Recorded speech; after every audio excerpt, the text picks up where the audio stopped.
Welcome to the healing soul with amazing story on determination यानी कि दृढ़ निश्चय। इंग्लैंड में रॉबर्ट जेम्स नाम का एक व्यक्ति रहता था जो कि घोड़ों को ट्रेनिंग देने का काम करता था। इसी सिलसिले में उसे अक्सर घर से बाहर रहना पड़ता था।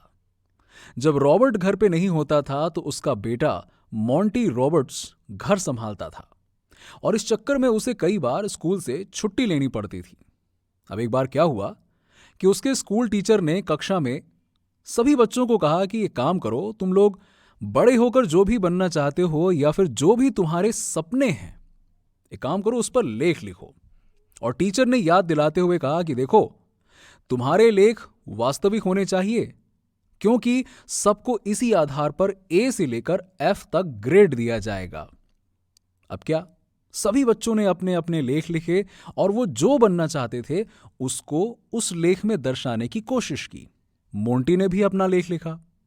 उसने अपने लेख में लिखा कि मैं बड़े होकर घोड़ों के तबेले का मालिक बनना चाहता हूं ताकि मेरे पिता को काम के लिए यहां वहां भटकना ना पड़े। यहां तक कि मोंटी ने तबेले का स्केच भी बना दिया और अपनी सारी योजनाओं को भी लिखा और टीचर के पास दिखाने गया। टीचर ने उसके लेख को देखा और उसे एफ ग्रेड दे दिया और डांटते हुए कहा, ये क्या है, क्या लिखा है तुमने, ये ऐसे सपने भला कौन देखता है, और वैसे भी ना तुम्हारे पास पैसे हैं ना ही साधन है, ये लेख तो वास्तविकता से कोसों दूर है। टीचर ने हिदायत देते हुए कहा कि देखो, अगर तुम्हें अपना ग्रेड सुधारना है तो कल एक काम करो, दूसरा लेख लिख कर आना और इस बार जो वास्तविक हो वही सपने देखना। जाओ। मोंटी घर पहुंचकर काफी दुखी मन से सारी बात उसने अपने पिता को बताई और पूछा कि मुझे क्या करना चाहिए पिताजी। उसके पिता ने कहा, तुम्हें जिस चीज में संतुष्टि मिलती है वही काम करो। ये जीवन तुम्हारा है, तुम जो चाहे वो बन सकते हो। फिर क्या था, मोंटी ने फिर से वही लेख लिखा और टीचर को दिखाया और कहा कि आप मुझे जो भी ग्रेडिंग दीजिए, लेकिन मैं बड़ा होकर बनूंगा तो घोड़ों के तबेले का मालिक ही बनूंगा, क्योंकि अगर ऐसा नहीं हुआ तो मुझे संतुष्टि नहीं मिलेगी।